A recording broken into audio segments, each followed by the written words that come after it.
महासुरौ नन्दगोपगृहे जाता यशोदा गर्भसम्भवा ततस्तौ नाशयिष्यामि विन्ध्याचलनिवासिनी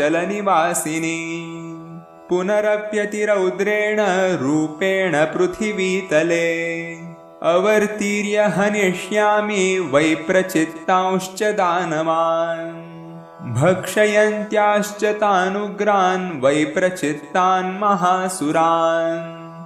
रक्तादन्ता भविष्यन्ति दाढीमी कुसुमोपमाः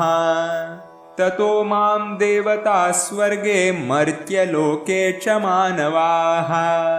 स्तुवन्तो व्याहरिष्यन्ति सततं रक्तदन्तिकाम् भूयश्च शतवार्षिक्या मनावृष्ट्या मनम्भसि मुनिभिः संस्मृता भूमौ सम्भविष्याम्य